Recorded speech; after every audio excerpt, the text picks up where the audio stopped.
আজকে আমরা যেটা শিখবো সেটা হচ্ছে ইমেজের কম্পোজিট করা। তো কম্পোজিট আমরা প্রিভিয়াসলি যে কাজগুলো করে আসছি এনডিডাব্লিউ এবং এনডিভিআই, সেটা হচ্ছে সেপারেট ভাবে কতগুলো ব্যান্ড ছিল, যে ব্যান্ডকে আমরা ফর্মুলা অ্যাপ্লাই করার মাধ্যমে আমাদের ভেজিটেশন ইন্ডেক্স বা ওয়াটার ইন্ডেক্স হচ্ছে আমরা বের করেছি। এখন আমরা বেসিক্যালি ট্রু কালার ইমেজ দেখতে চাচ্ছি। সবগুলা ব্যান্ডকে আমি যখন একসাথে করব সেটাকে কম্পোজিট বলে, এবং যখন আমি কম্পোজিট ভার্সন ক্রিয়েট করব ছবিটার, তখন আমি যে অ্যাকচুয়াল ইমেজ সেই ইমেজটা দেখতে পারবো। তাছাড়া আমি ব্যান্ডের অ্যারেঞ্জমেন্ট চেঞ্জ করার মাধ্যমে আমি সেখান থেকে বিভিন্ন ফিচার্সকে হাইলাইট করেও দেখতে পারবো। তো সেটা করার জন্য প্রথমে আমাদের যেটা দরকার সেটা হচ্ছে কম্পোজিট একটা ভার্সন ক্রিয়েট করা। তো আমরা যখন আমাদের ফাইলটা ডাউনলোড করব তখন সেখানে বেশ কয়েকটা ছবি পাবো। যেমন এখানে আর 10 মিটার রেজলিউশন ছিল আমাদের ঢাকার। তো এটার মধ্যে চারটা ব্যান্ড, ব্যান্ড 2, 3, 4 আর 8। এর মধ্যে এই এক্সট্রা কিছু ব্যান্ড আছে। একটা হচ্ছে টিসিআই, আরেকটা হচ্ছে ডাব্লিউবিপি, আরেকটা হচ্ছে এওটি। এই তিনটা হচ্ছে এক্সট্রা ইমেজ। তো আমি এই তিনটা ইমেজকে হচ্ছে এনে দেখি।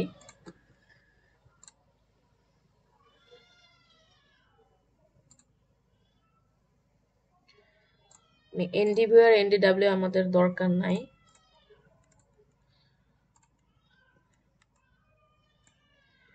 যে এখন যদি আমি প্রথম ছবিটা দেখি, এটা হচ্ছে টিসিআই। এখানে কিন্তু আমার অরিজিনাল বাংলাদেশের যে কালার, ফিচার্সের যে কালার, সেটা কিন্তু ভিজিবল। উপরে যে সাদা পোর্শনটা সেটা হচ্ছে ক্লাউডের কাভারের কারণে ওই এরিয়াটা দেখা যাচ্ছে না।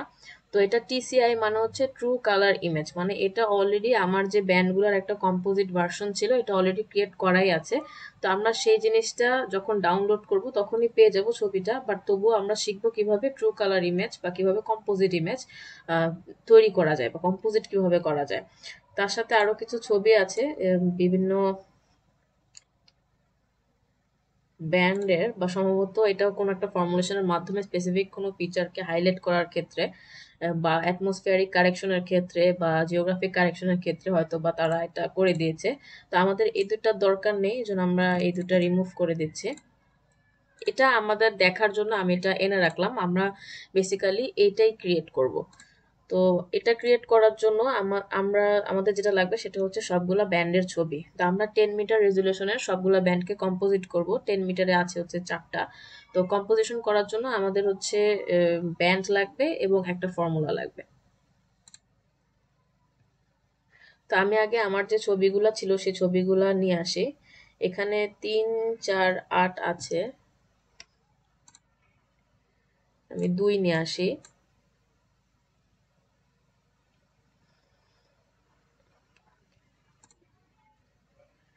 আমি যদি খেয়াল করি তাহলে আমার কিন্তু 3, 4, 8 হচ্ছে মাস্কিং করা ছিল, কিন্তু এই যে 2 যেটা সেটা কিন্তু আমার মাস্কিং করা নাই। অতএব আমাকে কম্পোজিট করার পূর্বে কিন্তু মাস্কিংটা করে নিতে হবে। তো মাস্কিং কিভাবে করতে হয় সেটা আমরা জানি, সেটা এখন আমরা করব।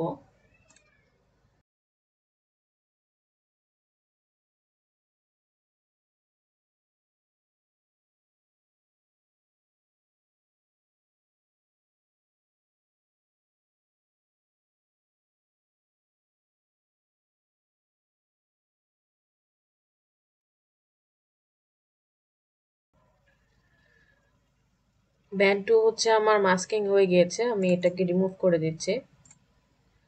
এখন আমরা যে টুলটা ইউজ করব সেটা হচ্ছে কম্পোজিট ব্যান্ডস।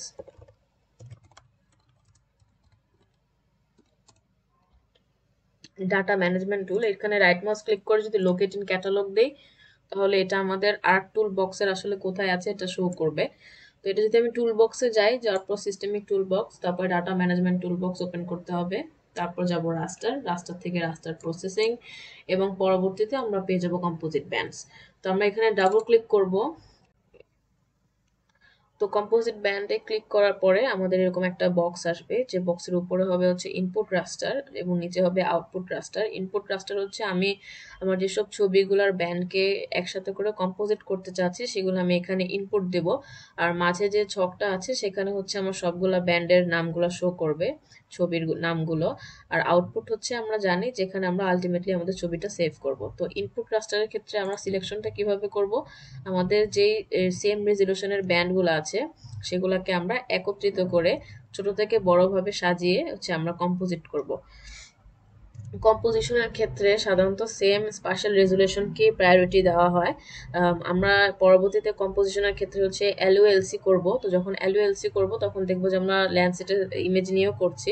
তো তখন আমাদের সে ল্যান্ডসেটের ইমেজ অনুযায়ী স্পাশাল রেজুলেশন অনুযায়ী আমরা সেম স্পাশাল রেজুলেশনের ইমেজ একসাথে করে কম্পোজিট করব। তো যেহেতু আমার সেন্টিনেলের 10 মিটার রেজুলেশনের মধ্যে ব্যান্ড 2, 3, 4 আর 8 আছে, তো আমি এখন ব্যান্ড 2, 3, 4 আর 8 নিয়ে আমি ইমেজকে কম্পোজিট করব এবং পরবর্তীতে সেটা land use land cover map আমি তৈরি করব। তো আমরা এখন ছোট থেকে বড় ব্যান্ড অনুযায়ী আমরা এখানে ইনপুট দিব। এখানে ড্রপ ডাউন বক্স দিলে এখানে ব্যান্ডগুলো চলে আসবে।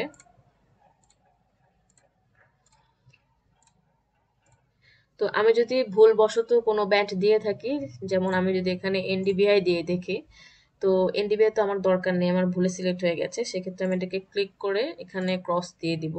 বা যদি কোনো কিছু যোগ করতে হয় সেক্ষেত্রে আমার সবগুলাই ক্রস করে আবার নতুন করে হচ্ছে দিতে পারি। এভাবে ক্রস করলে এটা ক্লিয়ার হয়ে যাবে, পরবর্তীতে আবার আনতে পারবো। এছাড়া আমরা এখানে ব্রাউজ করেও আনতে পারি, এখানে ব্রাউজ করার পর আমি ছবি আনতে পারি। তো আমাদের যেহেতু মাস্কিং করা, মাস্কিং এর ক্ষেত্রে আমি মাস্কিং এর ফোল্ডার ফাইলগুলো যেখানে সেভ করেছি আমি সেখানে যাব। যেখানে ব্যান্ড 2, 3, 4 আর 8 এই চারটা দিয়ে আমি অ্যাড দিয়ে দিব, দেখবো এটা চলে আসছে। এরপরে লোকেশন সিলেক্ট করে দিব, এটার নাম হবে কম্পোজিট, পরে সেভ। আমরা নাম বেশি বড় দেব না, নাম বেশি বড় দিলে এরর আসতে পারে। এরপর আমরা ওকে দিয়ে দেব।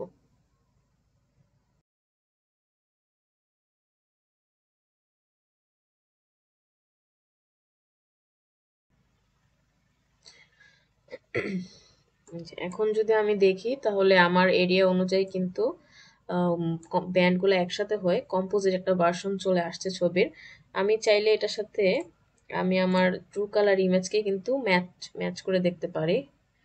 তাহলে অলমোস্ট কিন্তু এক, বাট সম্ভবত ব্যান্ডের অ্যারেঞ্জমেন্টের কারণে কিছুটা তফাৎ আসছে।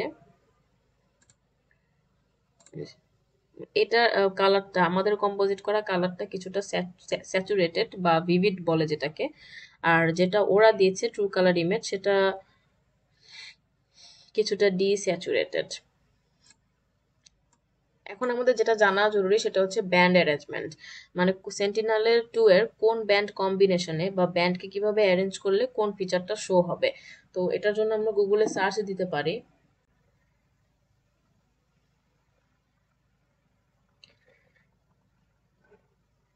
এই যে এখানে গেলেও আমরা কিন্তু দেখতে পারবো কোন কোন ব্যান্ডগুলো কোন রেজুলেশনে। আমরা যদি 20 মিটার রেজুলেশনে কম্পোজিট করতাম সেক্ষেত্রে কিন্তু আমি ব্যান্ড 5, 6, 7 নিতাম। এখানে দেখেন ব্যান্ড 8টা কিন্তু 10, আবার উপরে 1, 2, 3 ও 10। এই জন্য কিন্তু আমরা 1, 2, 3 সরি আমরা 2 থেকে 4 পর্যন্ত নেওয়ার পরে এই জন্য আমরা ব্যান্ড 8 নিয়ে নিয়েছি। এখন হচ্ছে কম্বিনেশন। তো সেন্টিনেল 12 ন্যাচারাল কালার বা ট্রু কালার যদি আমার দেখতে হয় তাহলে সেটার কম্বিনেশন হচ্ছে ব্যান্ড 4, 3 এবং ব্যান্ড 2। যদি ফলস কালার দেখতে হয় বা সরি যদি কালার ইনফ্রারেডে দেখতে হয় তাহলে আমি ব্যান্ড 8 এর পরে ব্যান্ড 4 এবং ব্যান্ড 3 কে সাজাবো। এগুলো হচ্ছে ডিফারেন্ট টাইপ অফ কম্বিনেশন, ওইটা করে হচ্ছে আমি আমার ডিফারেন্ট টাইপ অফ ফিচারকে ভিজিবল করতে পারি। তো ন্যাচারাল কালার যেহেতু আমার 4, 3, 2, আমি ওইভাবে দিয়ে দেখি, যদিও অনেক ক্ষেত্রে 4, 3, 2 দিলে হয় কি ফলস কালার আসে। আমরা ব্যান্ড অ্যারেঞ্জমেন্ট করার জন্য কম্পোজিটে ক্লিক করব, তারপরে সিম্বলজিতে যাব, পরে আরজিবি কম্পোজিট, এখানে ব্যান্ডগুলো আছে। তো এখানে 1, 2, 3 সাজানো, আমি যদি এটাকে 4, 3, 2 দেই,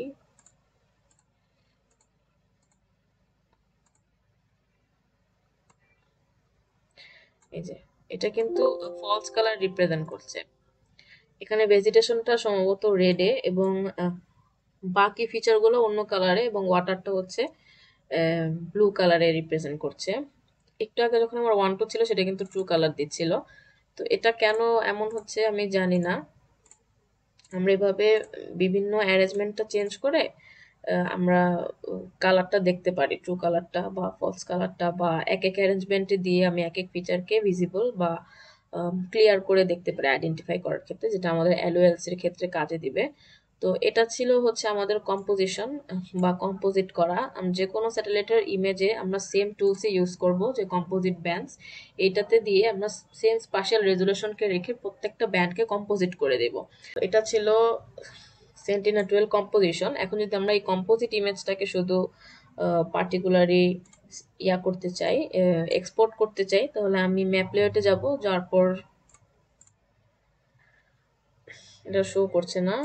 আচ্ছা, আমি ম্যাপ লেআউটে যাব, যাওয়ার পর হচ্ছে এটাকে এক্সপোর্ট করব, টাইটেল দিব, সবকিছু দিব, যেসব কম্পোনেন্ট গুলা থাকে ম্যাপের, তারপর আমি এক্সপোর্ট করে দিব।